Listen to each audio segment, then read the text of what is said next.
The glow of 6 monitors filled Mia's cramped apartment, the only illumination in the room. The hum of her custom-built rig vibrated softly, a constant reassurance of power at her fingertips.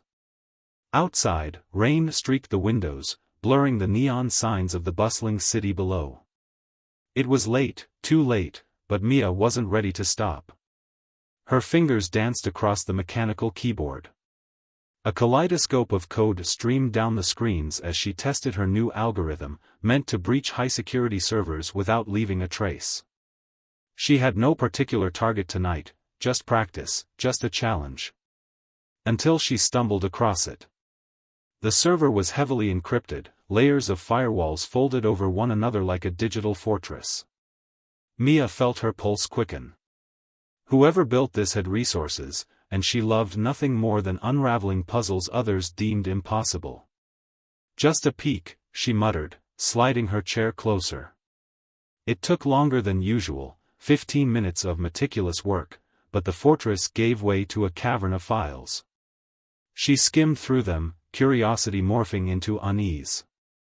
Blueprints for advanced satellite systems, detailed designs for AI-controlled aerospace vehicles, and an innocuous-looking directory labeled Project Prometheus. Her hand hesitated on the mouse. She knew better than to dig further, but the name tugged at her curiosity.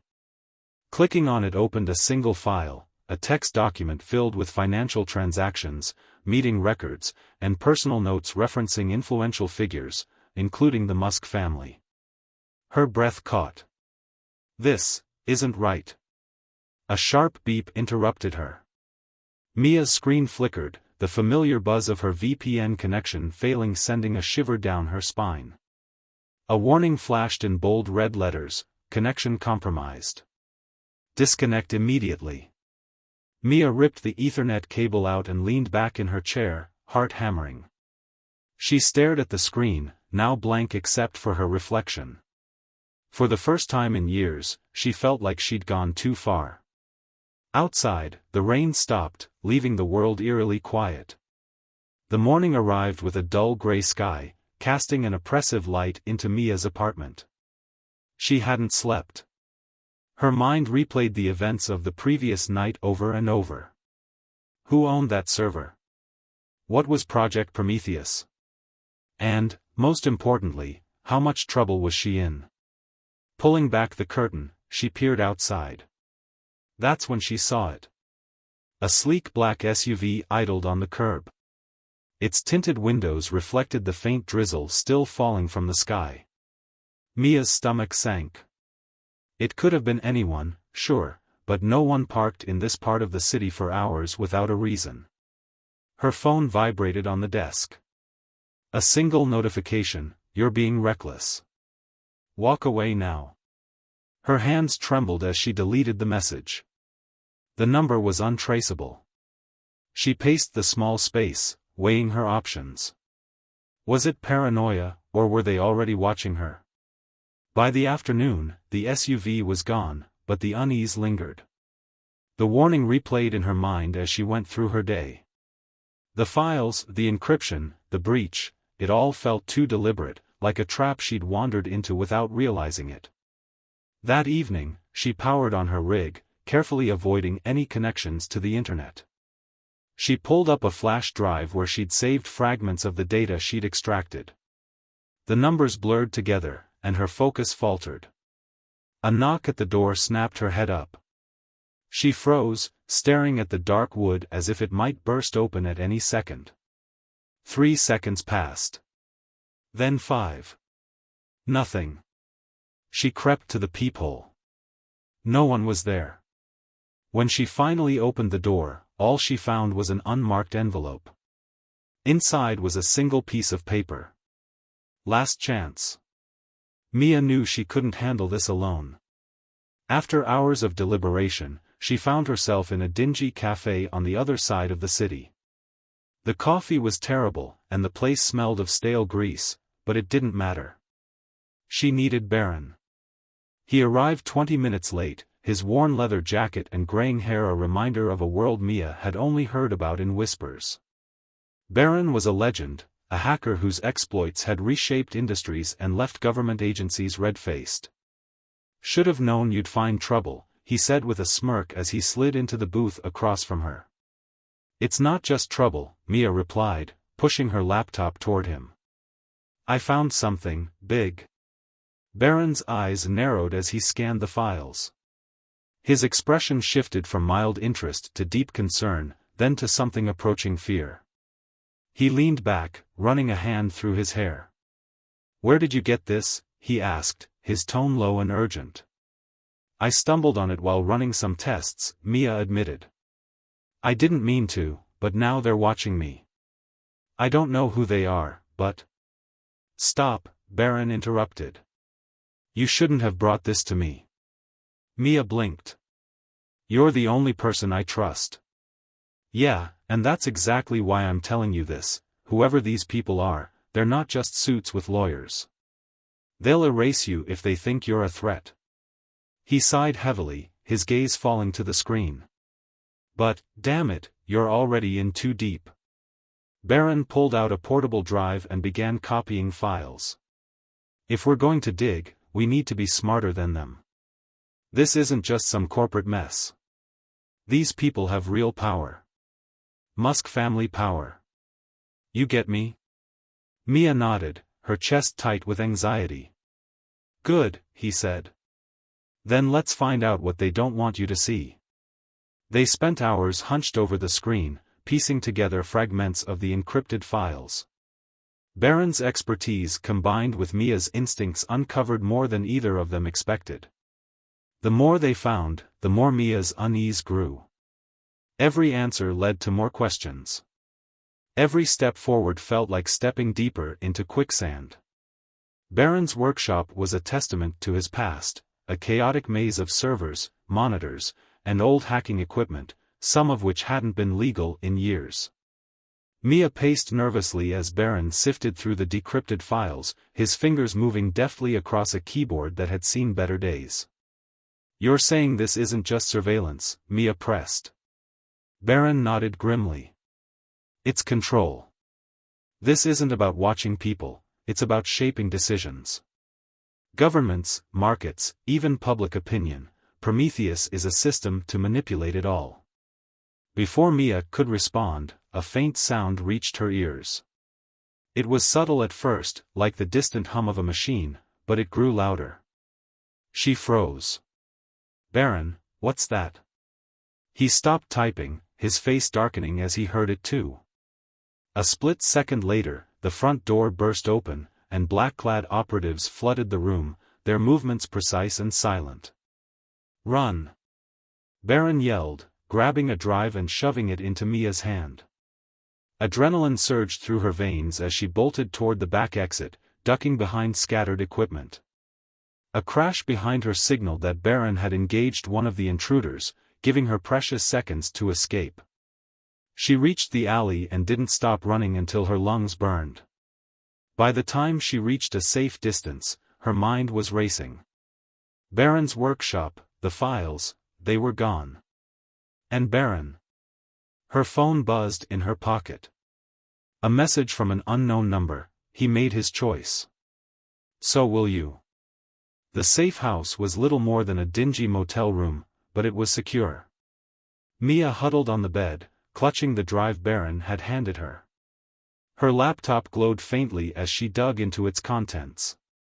The files were a mix of technical schematics, financial trails, and meeting transcripts, all pointing to the Musk family's deep involvement in Project Prometheus.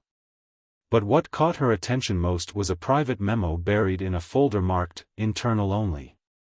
The memo outlined a disagreement between two factions of the Musk family, one pushing for Prometheus to remain a surveillance tool, and another advocating for its use as a covert weapon. The implications were staggering. This wasn't just a power grab, it was a battle over the future of technology and its potential to control society. Mia leaned back, overwhelmed. Every instinct told her to stop, to disappear. But Baron's voice echoed in her mind, "If they think you're a threat, they'll erase you." Her thoughts were interrupted by a sudden knock at the door. She froze, heart pounding. Grabbing her laptop and the drive, she hid in the bathroom, listening intently. After a tense minute of silence, the knock came again, this time louder, more insistent. Her phone buzzed with another message: "You're running out of places to hide." By the time Mia reached a second safe location, a remote warehouse on the city's outskirts, she was exhausted. Baron's contact had left a key and instructions, but the place was dark and eerily quiet. She set up her laptop, determined to finalize her findings and expose everything. She barely had time to start when a familiar voice startled her. "Well, I'll be damned. You actually made it this far." Mia turned to see Baron step out from the shadows. Relief flooded her, until she noticed the tension in his posture and the way he avoided her eyes. "You're alive," she said, stepping forward. "I thought." "You should have walked away, Mia," he interrupted. Her relief turned to suspicion. "What are you talking about?" Baron sighed, his shoulders slumping. "I made a deal. My name, my freedom, in exchange for bringing you in. They offered me something I couldn't refuse." Mia's blood ran cold. "You sold me out." "I didn't have a choice," he snapped. "You don't understand what they're capable of." She backed away, clutching the drive. "You knew what they were when we started this. You said we had to stop them." Baron took a step closer, regret etched on his face. "I'm sorry, kid. But if you just hand it over, they'll let you walk away." Mia shook her head. "You don't believe that." Before Baron could respond, the sound of tires screeching outside broke the tense silence. Mia didn't wait.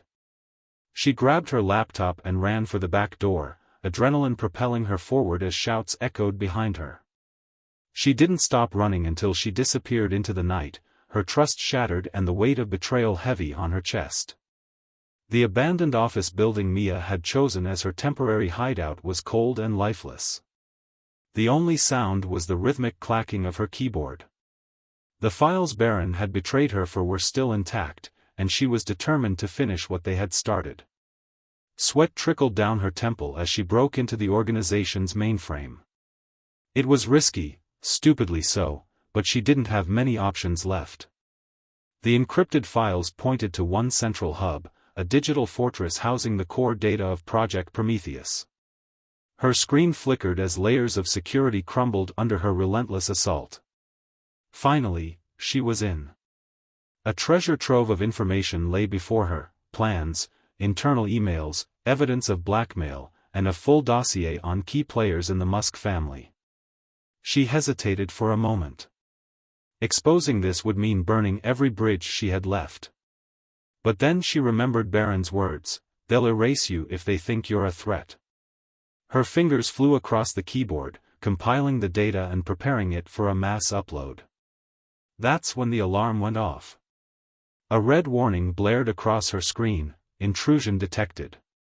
Location compromised. Mia's chest tightened as she grabbed her gear and bolted.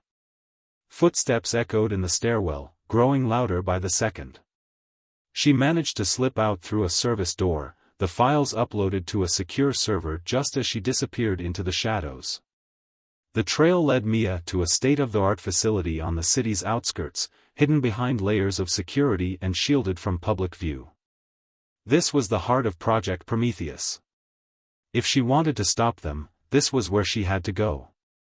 Disguised as a maintenance worker, she slipped inside under the cover of darkness. The sterile corridors buzzed with activity, but Mia kept her head down, her heart pounding as she followed the map she'd pieced together from the files.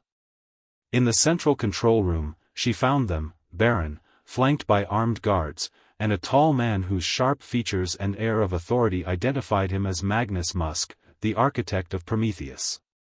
"You really don't know when to quit," Magnus said, his voice calm but menacing. Mia ignored him, her eyes locking with Baron's. "You can still do the right thing," she said, her voice shaking. Baron looked away. "It's too late for that." Magnus stepped closer. "You don't understand, do you? Prometheus isn't just about control, it's about stability. Chaos destroys nations. We're creating order. By taking away people's freedom? Mia shot back. That's not stability. That's tyranny. Magnus smirked. Idealism won't save you. The guards moved to grab her, but Mia was ready. She triggered a hidden script on her phone, locking the facility's systems in a loop. Alarms blared as she uploaded the final piece of evidence to the server, ensuring the world would see everything. Magnus' calm facade cracked as he barked orders, but it was too late. The files were gone, broadcast to secure nodes worldwide. Let her go, Magnus ordered, fury burning in his eyes. She's already destroyed everything. The fallout was immediate. News outlets exploded with coverage of the Prometheus files, exposing the Musk family's involvement in mass surveillance, manipulation, and illegal activities. Public outrage swept across the globe, and investigations dismantled the organization piece by piece. Mia, however, couldn't enjoy the victory. She was a fugitive now, her face plastered across every screen. The same technology she'd fought against was now hunting her. She sat in a small, anonymous apartment, staring at the encrypted message that had appeared on her laptop. You're not alone. There's a network ready to protect you. We'll find you when it's safe. The message faded, replaced by coordinates to a new location. Mia sighed, packing her bag for what felt like the 100th time. She had won, but at a cost she wasn't sure she could bear. As she stepped out into the night, she glanced up at the stars. Somewhere out there, the Musks were regrouping, planning their next move. But for now, she had a chance to start over, a dangerous connection severed, and a future waiting to be written.